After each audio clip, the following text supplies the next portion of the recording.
Hi everyone, welcome back to another episode of the podcast Beautiful You. I'm your host Avantika. Today we have a very beautiful guest with us.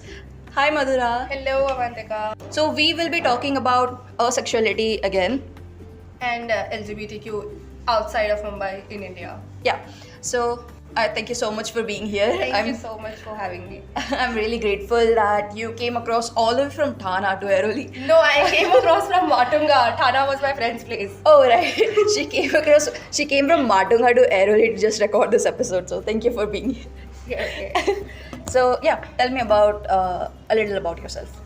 Okay, so I am undergraduate. I am a writer, and I am a sort of an activist person. Like I like to work for things I believe in, Yeah. and talk about it a lot so people know that what they are. So one of the things that I have a lot of belief in, like there are three things basically: education, humanity, and LGBTQ. And I've been an ally since proper ally, I'd say, from past 2 years. And very recently in March, I came out as asexual. Okay. When did you start to question your sexuality? I think that was so in 2020 there was this 1 month when I was thinking, but then I just like put it up like what, this is just a phase. Maybe everybody goes through it. And like in 2020, of course I'm not gonna find anybody out there. So maybe that's why I'm like not feeling of like this. But then those feelings again rose up in 2021, and in December I came out to my diary. First it was to my diary. I think I'm demisexual, and I think, and that word it sort of resonated with me. It like went with my personality. I saw somewhere. Yeah. So that I came out as demisexual, and then in March I accepted myself as asexual. Okay. Why? Like, what kind of things led to you thinking that maybe you're demisexual? Mostly because first I like intimacy. That's okay. Like I'm okay with it, but not everybody can come hug me, or not everybody can hold my hand or sit very close to me. So I thought that's what happened in my friend circle a lot. So I thought maybe that is the same thing with my love life as well. Maybe I need to be very comfortable or get to know a lot better each other to my partner, and maybe I'll be comfortable with them getting intimate as well.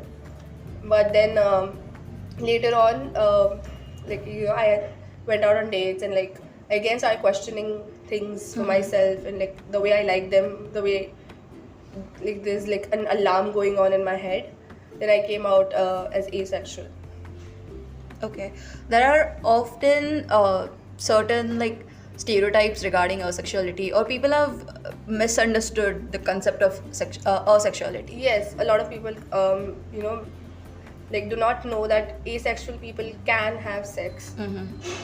It's we just don't have sexual desires, or maybe the need to have sex. It is very minimum or negligible.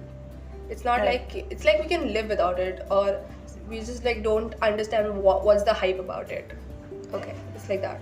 So in December you identified yourself as demisexual, and in March you identified yourself as asexual. So what was the difference for you in both of them? The difference was because I thought that maybe if I get very comfortable with someone, I may like getting physical with them as well.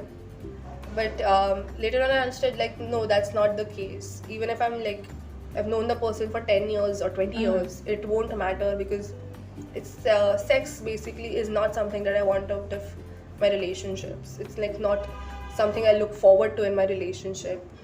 So that's what led me to question what if I'm asexual. And it was a little difficult to accept myself as asexual, because I thought what if I'm being deprived of certain feelings, Right. and what if of course I can have sex anytime I want, but I may not enjoy it as much as it's supposed to be enjoyed. And what if I now I don't say that I don't like it. I say it's not something I want, but what if I have it and then I'm like, okay, that's something I hate. So there are those questions as well. So it took a lot of time for me to accept asexuality. Right. There's a lot of confusion when it comes to demisexuality and asexuality. So could you tell the audience a little bit more about demisexuality? So basically demisexuality is once you have someone or you're dating someone, your partner, whatever you date, once you get comfortable enough with them, you may enjoy sexual activities with them. You may like it, Right. Of course, consensual all the time, but you may like them. About asexuality, you can be As much as the sexual people do. as much as sexually active people do. So that's Okay. there. Okay, makes sense. Have you come out to anyone in your surroundings so far? Yes, my sister, my cousins know about it.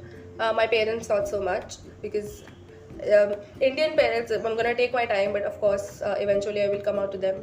My friends know about it, and it's not something that I go on, telling very out loud. But when a question is asked, I do not refrain from answering. I come out like boldly. Yes, I'm asexual. Yes, I'm hetero. We were discussing earlier how you don't use the word straight and you would rather use the word hetero. Could you tell us about that a little? Yeah, so we are told stand straight or straighten your shirt, straighten your clothes. Somewhere straight is a synonym for correct. Right. And who you like, who you prefer, what's your sexuality is not a question of right and wrong. It's your preference, I love which will that. never be right or wrong. So that's why I like using the word hetero or cisgender for myself. I've genuinely never thought about it that way, but I guess that goes, a long way into thinking how our brains work when it comes to the community. Yes, it does. And for a long time, I did not actually knew what queer exactly was. Okay. So one of my friends told me it's actually anybody from the community can call themselves queer, or you don't need to be from the community. When you don't like to use labels, you can just say, hey, I'm queer. And that's I also like that. So sometimes I also say, hey, I'm queer. Okay. So you came out to a few of the people in your surroundings. How did they react to that? So first I came out as demisexual. Right. So they took it well, and they were like, okay. And few of the elder friends or cousins, they were like, thinking, you can always, and it's always non-judgmental. You can always go back to, not calling yourself demisexual or asexual. Yeah. There's never that, you have to always live with it. But when I came out as asexual, there were a little questions like, aren't you too young to know? You're just 18. How do you think you know? Because when you've never experienced something sexual in your life or had any sexual relationships, I was like, maybe I know it because I've never had those fantasies. Like not normal people, like people my age have, or people younger than me have. So maybe that's what gave rise to knowing I am ace and demi. Okay. Living in India, when you come out to someone about identifying as any of the sexualities, one of the things that they will often say is that you're too young to know about Yes. it, which is so frustrating. So how did you deal with that? I would say, whatever experiences I've had are enough proof to me, Yeah. and that's what I've led. People keep telling me, but this may be a phase, and maybe you're telling people that you're asexual. What if you change it in the future? So I'll go and tell them again that I'm not asexual anymore. I don't mind doing that. That's really good. In one of my previous episodes, I had mentioned how we don't have to stick to labels. Yes. And it's like you can label yourself, unlabel yourself, or change the labels anytime you want, because labels is not for other people to put you in a box. Labels are for you to feel comfortable Yes, with because it. for someone who is queer, so these certain things as you're growing up, as a baby to an adult, but in India we do not know what the term for it is, and Yeah. we feel so out of body because other people our age might know what they are or who they are. So these labels we use to understand who we are and not let the world understand who we are. So it's important for us to be comfortable with them and not the world. That's so true. I love that. So now that you're identifying as asexual, how is platonic relationship different than romantic relationship for you? So I'm someone who has a little emotional trust issues. Like emotionally, I take time to open up to people. And for me, platonic relationships are very share an understanding. There's a common ground and you relate on things, but that ends there. There's nothing beyond that for me. Okay. Romantic relationships are where for me is like you can be vulnerable with each other, you can open up about stuff. There's a lot more support that is needed and given in romantic relationships to one another. Okay. Some people would argue that's the kind of relationship that they would have with their best friends, let's say, or like some of their closest friends. Now, if someone is there who's questioning their sexuality and are considering that maybe they might be asexual, what could be like the possible ways they could know, okay, this is a strictly platonic relationship and this is possibly a romantic one? Because in romantic relationship there is always this one factor of you wanting more. Oh, okay.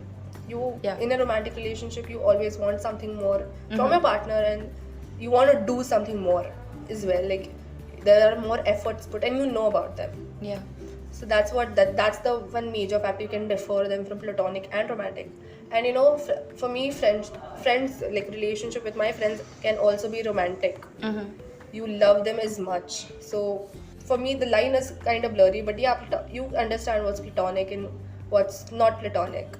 So it's like the person, the individual draws the line themselves. Yeah, you draw a line, and you people say you behave different with different people. That is true. Yeah. So in platonic relationships, you will understand, that you might be going to say something, but you stop yourself.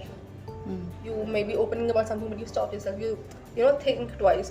Is this something I want to discuss with this person or not? Is this something I want to do with this person or not? Yeah. So that comes up there. That's really insightful, actually. That helps. Okay, so you are not from Mumbai. Yes. You shifted to Mumbai for college. And how is the attitudes and the behaviors of people living in Mumbai towards the LGBTQ plus community different than the one outside of Mumbai? So basically, Mumbai is in an industrial sector. It's one of the biggest cities of the world. One of the well-known, established cities. Very open. There is a lot of outside influence on Mumbai, I can say. A lot of people come and go. So there are a lot of different ideologies. And because of that, people of Mumbai have an open-mindedness. Because they're used to change. They know what change feels like. They know it comes and it will come and it will go. People from other cities, in smaller cities from India, they are not so used to change. They are used to living in a certain way. Like in Mumbai, if you go to Matunga, you'll find a lot of South Indian people. Churchgate area, you'll find a lot of people from the Christian community or something like that. From small cities, you'll find people from a same community. Same values are shared in the whole city. Yeah. So that's difference. And India is an older country. So the older the civilization, the more it's going to take for us to evolve. Like we still haven't normalized love marriages in our country. People still have to run to marry someone they love. So LGBTQ is going to take a lot of time. In my city, I might be one of the few people who say LGBTQ out loud. And so I want people of Mumbai to understand that when someone outside of the city comes, even if I come from Bangalore, Mumbai is still very different for me because Mumbai is ever changing. It's very open up because it's open out there. It's easier to come out in Mumbai or from a city like this than to come out from a smaller city, a less known city. Yeah. I have lived in Navi Mumbai for pretty much my entire life, and coming in terms that I might not be straight, which like you said is like anonymous to the correct way to be. It took me a lot of time, so I can imagine it must be like very scary for you to identify as because a part of people there outside of Mumbai may not even know the full form of LGBTQ. So how will they find out they are queer? Like they might be feeling some attraction, or maybe a boy must be feeling some attraction towards a boy, but they have no education about it, they have no knowledge about it, no one to come and speak about it, so they will never be able to identify it. And maybe moving ahead, they go marry a girl and then they'll just never feel complete, and they'll just in their head, in their mental space, they won't be okay. So how did you start questioning it at the first place? Like when did you move to India? I was Sorry, Mumbai. Sorry. When did you move to Mumbai? I moved to India because my mother gave me birth here. I moved to Mumbai in December 19th, I think, around like 20 December. Okay. But I came in the start of December in my hometown is only, like as demisexual. First I came to my diary. Then I told my sisters, like my cousins and my friends, and they were one of my friends was very happy, I am happy that you have explored, you have read about it, and you know who you are, or you're trying to find who you are. So I was happy about that. When you were confused about how you're feeling, did you just like Google it, or did you come across it while reading something? I was always an ally before I came out as asexual. So I used to read about it, and then there was this one LGBTQIA. I was like, what is A? So there was asexual, and then I started a little bit reading about it. And then the page for demisexuality came up, like this grey sexuality, this grey. So demisexuality came up, and there were like a little pointers. Why do you think you're demisexual? These are the things. And the last line was simply because this word means something to you, or you resonate with it. And for me, that was, it resonates with me somewhere. Yeah. So that's what gave rise to, me thinking about what kind of relationships I have. And one of the reasons was the way I have crushes and the way my friends have crushes, and the way we describe our crushes. That was a major factor for me to understand that, I may be demisexual. I love how your acceptance was based on because this is something that you feel comfortable with more than fitting into like labels or like checking off the boxes. Yes, like for me it is important to know everything, like have enough evidence and then accept anything with it for myself or anybody else. And because I was feeling a little the way I was used to introduce myself, I was feeling that there's something I'm leaving behind, and I just don't know what that is. When I came across demisexuality, I found that maybe this is that piece, like the puzzle that fits. Like you could finally put a word to it. Yeah, exactly, put a word to it. So then again, these labels are so you can put a word to that feeling you have. Exactly. Yeah. So according to you, how can someone be a good friend or an ally to someone in the community? One, read about it a lot. If you do not know, do not speak. Say, don't say I don't know anything about it. Say I am learning. Try learning about it. If you're interested in it, try learning about it. Even if you're not interested, please try not making homophobic or queerophobic rants or comments. Yeah. Because I'll a little bit stereotype my own self. Accepting asexuality is still easy. If you're gay or lesbian or pan or bi, that's very difficult. That's still difficult because that's like a whole new thing you did not even know could have existed for you. Because I am a girl, so I was told that I will be with a boy in my life. So when you think that maybe I will be with a boy and a girl, I can be with anybody. To accept that is very difficult. So try not making homophobic rants. Read all the time. Ask people who know about it. If you do not know, ask questions.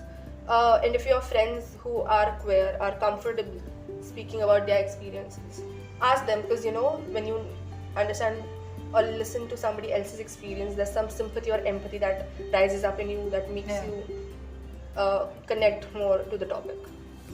And if they're open to being on my podcast, send me a link to their Instagram. Yes, of course. I'll be happy to talk to them about it. Okay, so living in India, the concept of LGBTQ+ community is it's introduced to us very late in stage, or it's not introduced to us, we just learn about it eventually. Because see, my school gave me the shittiest menstrual education. Mine didn't give me at all. I had and as I come from a smaller city, so we did not take menstruation as something okay. It's a taboo. You cannot touch certain things. Those taboos that are followed, and I'm okay with it because that's what the beliefs of my family is, and I cannot beliefs are certain things you do not question. Exactly. So I'm okay with it. But for a long time, I thought menstruation was a bad thing. It's just like it took time for me to understand that. So for LGBTQ, it was all on my own that I, went ahead. Like, what is this? I was curious. Okay, ऐसे भी हो सकता है. Right. What would you say to someone who is currently questioning their sexuality or is confused about it or is having a hard time accepting it? One thing I would say is, see if you have someone you can confide in. If you can, that is very amazing. Even if you have or you don't have, always journal. Journal every day. Maybe Monday to Saturday you're journaling. On Sunday, read it. So you'll see your changes in mood, and some journaling helps a lot. You can always reach out to me. You can always reach out to Avantika. Or even on Instagram, type LGBTQ. You'll find 5 top accounts that help. Yeah. Reach out to them. It's just the reaching out part is what people like. It's difficult to do. Yes. There are people who are willing to help you out. There are helplines. There are organizations who are Yes. willing to help you out. You just need to reach out to them. Yeah, and it's difficult to reach out, because some people think if I'm reaching out, then maybe I am whatever you think you're questioning about. It's not that. You can be you may think that you're bi, but that, I don't want to say it, but that might be a phase. Yeah. But you need to reach out, you need to understand about it, and then you need to accept it. You could also be bi-curious. Yeah, you can be bi-curious. Or you just don't need to even put a label on yourself at all. Yeah, and you just don't need to be from the community to reach out. Yeah. That's You just true. want to have knowledge about it. You just want to be a good ally. How can I be a good ally? Reach out to somebody. I'll genuinely say, type LGBTQ on Instagram or on Google, helpline. You will find at least 10 helplines who want to genuinely help you. Yeah, that's true. Okay, so if you could say something to your younger self who was questioning the sexuality, what would you say to her?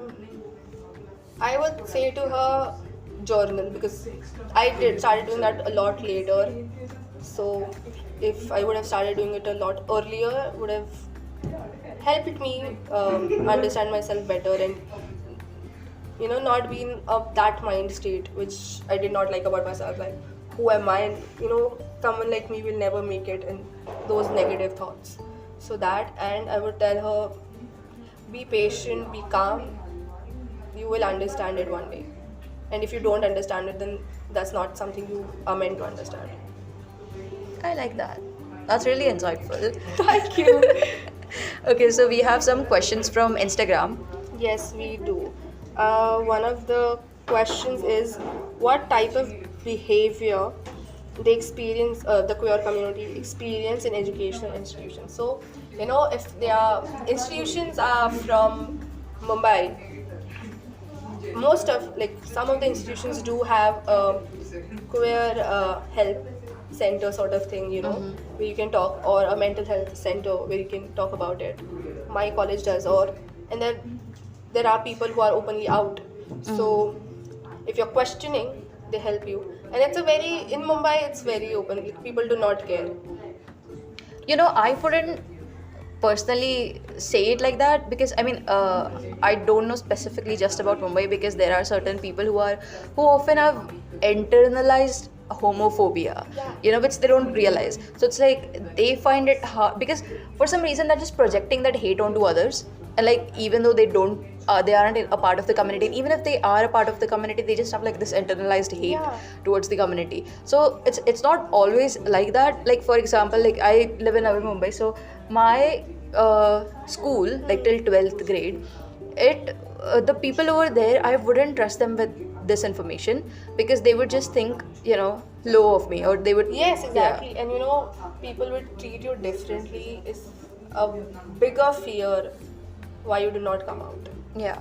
It's I know this guy who told another guy that I was bisexual, and the other guy told me about it, and I'm like, how do you know that? Exactly. See, if a friend is confiding in you that they are questioning or they are queer, that does not mean you make them come out of the closet. Yeah. And especially, I'm gonna say this is Pride Month.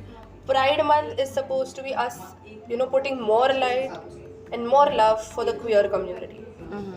Trying to bring more awareness about it. It does not mean you have to come out. You know what? It's Pride. It's supposed to be about it. No. It's not supposed to be. It just Yeah. Honestly, you should be spreading love and support exactly. like all 12 months. But Pride is the one that We just like Yeah. putting a little bit more light. More on it. light, yeah. And because it's India. We have to do it for like at least 100 years. So Yeah. we don't have to do after that. And I, for one, believe Pride is to remind myself that we are all humans in the end. We all have red blood flowing through us, and love is always going to be love. You do whatever you want, it's not going to change. That is so true.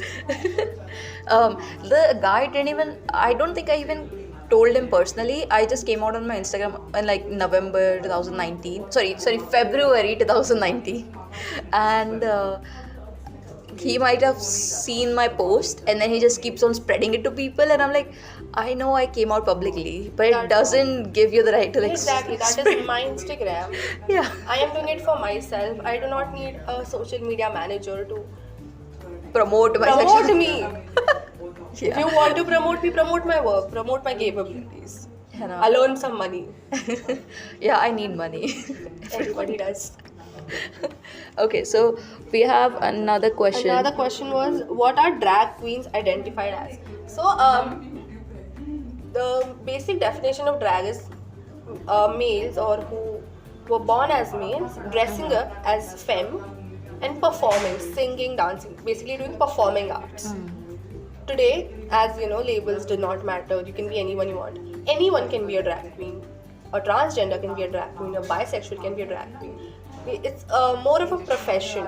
Yeah. In drag, Emphasize on like profession, because hard. people think it's a sexuality or it's something It's like not a sexuality. it's a profession. It's a sort of something, a talent. It's and I have met.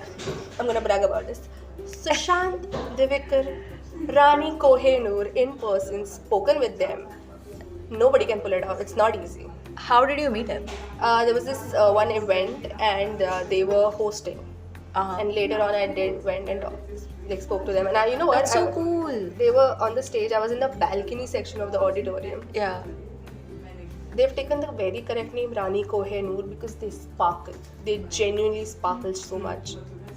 I have heard the name, but I've not like actually seen the person. Yeah, when you will just like fall in love with the way they dress, the way they behave, the way they are. Love that. I'm gonna do that You know, soon. one more thing I'm gonna put up here is your pronouns. I understand, because we are told that he, she hota hai, like uske aage kuch nahi hota hai. So when some of your friends, maybe for 12, 13 years they've been using she and then they changed to they, them. So it's difficult for you to, remember it when you're talking. But please try putting a little bit more effort. Yeah. Because then again, it's I believe that it's very difficult to come out to yourself than to come out to the whole world, to your parents, to anybody, because in some way that's you live with that. You go through with it forward. So if you're a friend, colleague, family, friend, anything, try putting a little bit effort. If your friends change their pronouns, if your friends change labels, if your friends are questioning. And a very good thing to do is get them one flower and tell them, you're gonna figure it out. That's really sweet. Yeah, and also like if they end up changing the labels or the pronouns or whatever, don't give them any shit about it. Just, it's not your decision. You're not in their position to do anything. If they're coming out to you and if they're trusting you with such information, just accept it and support them. Exactly. And even if you still have those thoughts, journal it. Yeah. If you want to put it out, because I say a diary is a life lived by someone unknown to everyone. That's my quote. MD, trademark. So yeah, that's basic. So you can write it about there. It's out there it's out there. It's just not out there in the world. So write it up in your diary. Journal your hate. Journal your hate. You can journal anything you want. And then a lot of people are still not comfortable with pansexuality. I get that because, hey, who do you like? Pansexual people are basically, they fall for your personality. They do not care what's your gender. They do not care your sexuality. They care how you treat people. They care how you behave. They Yeah. care how capable you are. They like just don't see the gender at They do all. not see. Gender is never in their mind, I think. So I wanna, like, if you are someone who thinks that someone's personality is bigger than whatever they are, and you do not understand what that is, my friend, that's pansexuality. And you do not have to understand something to accept it. Yes. Like you, because I mean, if someone is like coming out to you, let's say as pansexual, and you don't understand what that is, it's not your place to decide if that's the right fit for them or not. Exactly. So Because in the end, it's individual journeys, and it is important for us to like know who we are and to somewhere accept ourselves as that. So please Yeah. try not putting your opinions on others' sexualities. I love that. Last question for you: where can people reach out to you? You can reach out to me on Instagram. My ID is MD_21J. But sometimes, we do get requests from people like, hey, I will not understand if you've listened to this podcast and then you're reaching out to me. So I have a fun thing you can do. Write, hey, gossip girl. So I'll understand you've read this. And in this context, you want to like talk about it. So MD_21J. My name is Madhura. It's an open, it's a public account. So message me, hey, gossip girl. I'll understand you've heard this and we'll speak. And you do not have to be questioning queer. You do not have to be from the community. If you're struggling, some mentally issues, some anything, or you just want speak to someone, text me. Yeah, she has a very friendly vibe, so like you can, of course. Yes, I am a very extroverted person. I love to talk. So yeah, like anything. Just Text me. hit her up. She does a lot of things that we didn't get into because this was like pride theme. Yeah. But she does like a lot of things, and you're very interesting. I would love to be like better friends same, with you. Same. And I will tell you, I love the city Bombay because people are doing so much here. Yeah. And they're so interesting, and I'm like, wow, these lives are the lives you should live at somewhere. That's Lead and true. everything. So Again, thank you so much for being here. This was such an insightful conversation. Like even like I knew a lot about asexuality, but even then, like knowing about it from someone who's actually lived the experience is way different than just googling and like reading about it. And plus someone who is an Indian, that helps too, because it's different in India as compared to like a lot of other countries. So thank you for being here. thank you, Vantika. If you've made it this far, thank you so much for listening. I hope you got something out of it. I surely did. It was a very interesting conversation. My Instagram and email will be linked down below. I'll link Madhura's Instagram in my bio as well. So if you want to reach out to her, please do. If you want to reach out to me, you can do that as well. I hope you have a good rest of the week. See you next time. I love you. Bye.